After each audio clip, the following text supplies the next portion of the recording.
Hi there, good morning. Here's the global handover that we're looking at from Friday. Across the world, major markets have closed in the red. Let's start by talking about the US equities. Deep cuts, all major indices closed in the red on Friday. You had US futures are also that are trading in the red right now.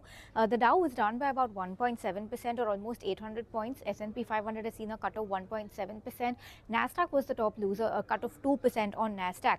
This after Trump told a media organization that he could take the oil in Iran and seize the export hub of the Karg Island. Well, exaggerated comments coming in, but the reaction on this was seen on spot equity momentum across the world.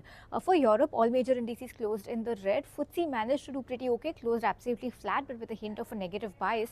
Stock 600 was down by 1%, DAX down 1.5%. The CAC 40 was also down by about 0.8%. Deep cuts in Asia this morning. The one to watch out for is Nikkei, trading with cuts of more than 4%. The yen has fallen to 160 against the US dollar, which is almost at a 5-year low for that currency. Australia and Hang Seng both were down about 1 to 1.5% each, and Shanghai was also down about 0.5%. Now let's talk about commodities. Oil is at the highest level since July of 2022 when the Russia-Ukraine war took place. Brent is at almost $116 a barrel, up 3%. The WTI is also up 3% at about $102.5 per barrel. Gold is down 0.5% and continues to trade below $4,500 per ounce. Silver is also lower by 1.2%.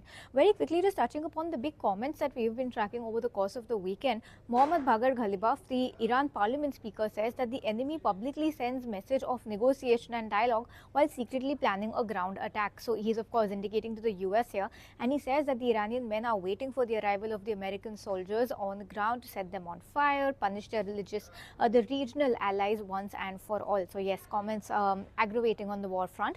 And lastly, Marco Rubio, the US Secretary of State, says that he did describe to their European allies that once all of this war tension is over, Iran might look at putting a toll on the Strait of Hormuz, and that is not going to be acceptable to the US or worldwide as well. So yes, what happens over here is anybody's guess, and we'll be watching out for that. But that's a roundup of the global handover that we're looking at.